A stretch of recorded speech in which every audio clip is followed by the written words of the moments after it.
Assalamualaikum warahmatullahi wabarakatuh. Hamdan wa syukran lillah, wassalatu wassalamu ala Rasulillah wa ala alihi wa ashabihi wa tabi'in. Amma ba'du.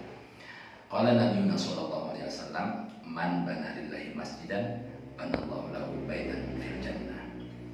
Puja dan puji mari kita panjatkan Allah Subhanahu wa taala yang telah memberikan nikmat kepada kita semua. Mudah-mudahan kita selalu bisa bersyukur atas seluruh nikmat yang Allah berikan kepada kita. Salawat serta salam juga semoga selalu terlimpah curah kepada habibana wa nabiyana Muhammad sallallahu alaihi wasallam dan para sahabat dan kita semua, semoga mendapat syafaat nanti di yaumil qiyamah.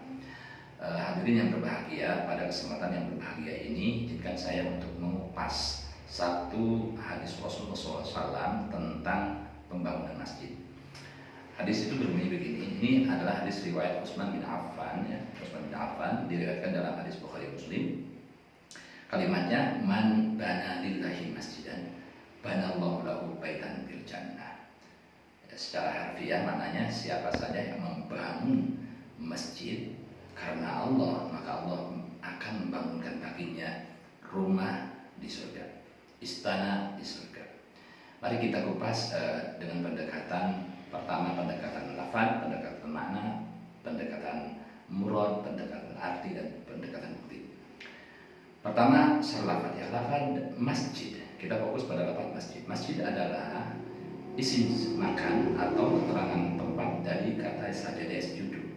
Artinya atau maknanya adalah tempat sujud. Ya, meskipun secara semantik atau secara sorok kata masjid itu sebetulnya adalah kalimat yang syad, tapi syad mukhaliful qiyas dunal istimal. Artinya kalimat itu secara qiyas dalam ilmu sholok itu menyalahi aturan. Karena sajadah sujud itu mestinya Pak Rayakul itu ke maf'alun isim makannya, tapi di sini masjidul maf'ilun. Tapi karena memang orang Arab istimalnya seperti itu, pemakaian seperti itu yang salah. Itu disebutnya dalam istilah ilmu sholok itu syad mukhaliful qiyas istimal. Secara makna artinya adalah tempat sujud. Muradnya, maksudnya apa? Apa maksud dari kata membangun masjid? Sujud itu simbol kepasrahan, simbol ketaatan atas perintah. Jadi siapa yang bersujud berarti dia itu harus turut dan patuh pada Allah atas segala perintahnya. Jadi ketika kita mengaku bersujud tapi kita masih berani membantah perintah Allah, maka pengakuan kita secara lisan itu sebetulnya terbantahkan. Kita bakal dianggap berbohong. Itu secara murad. Artinya apa? Sekali lagi, kita harus selalu patuh kepada Allah. Diperintah kita nurut. Ya, kalau ada larangan kita harus hindari. Kalau kita dapat nikmat kita syukuri. Kita dapat bala atau cobaan apa yang tidak sesuai dengan keinginan kita harus bersabar. Karena Allah yang menentukan. Kita harus selalu husnuzon kepada Allah Subhanahu wa taala. Jangan sampai ketika kita mendapat balai, kemudian kita mengeluh, kemudian kita harus sudon kepada Allah Subhanahu wa taala. Jangan seperti itu.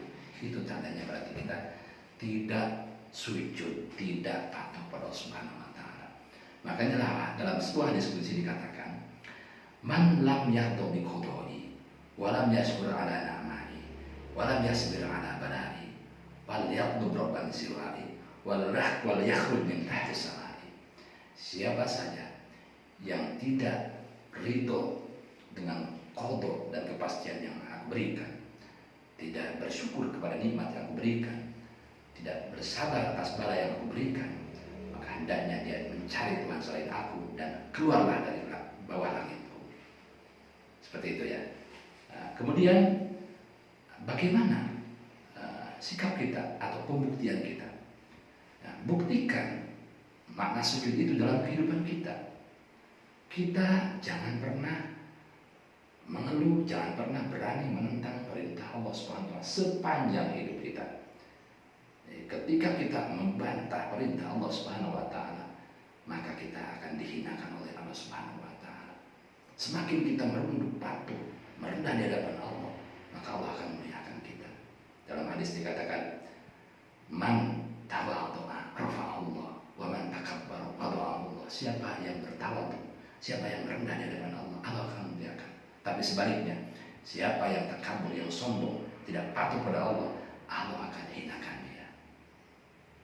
Sebagai salah satu gambaran contoh bagaimana ketika iblis diusir oleh Allah, itu karena sombong, karena dia tidak patuh dengan perintah Allah.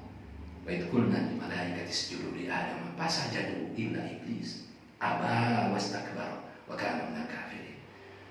Ketika aku berkata, kata Allah, usjudu li Adam, wahai malaikat-malaikat, wahai iblis, sujudlah kalian di Adam, pada Adam. Fasajadu illa iblis, mereka semua bersujud kecuali iblis. Aba wastakbara, enggan iblis bersujud, enggan iblis turut menuruti perintah Allah Subhanahu wa taala. Aba wastakbara wa kana minal kafirin, dan dia termasuk yang tidak mau turut perintah Allah Subhanahu wa taala. Dan kafir itu artinya tidak mau menerima. Kafir itu tidak mau diperintah, kafir itu tidak mau bersyukur. Ya. Nah, mungkin itu penjelasan dari hadis man bana masjidillah banallahu lahu baitan fil jannah. Jadi secara zahir maknanya siapa yang bangun masjid di dunia, maka dia akan dibangun oleh Allah bangunan atau rumah atau istana nanti di akhirat. Tapi secara makna batin mungkin bisa dikatakan siapa yang membangun jiwa kepasrahan, sikap kepasrahan, maka dia akan Allah berikan nikmat yang luar biasa. Allah akan bangunkan istana di surga kelak di yaumul qiyamah. Itu saja yang bisa saya sampaikan. Kurang lebihnya saya mohon maaf. Hadanallahu wa iyyakum ajma'in. Wallahu muwaffiq ila aqwamit thoriq. Assalamualaikum warahmatullahi wabarakatuh.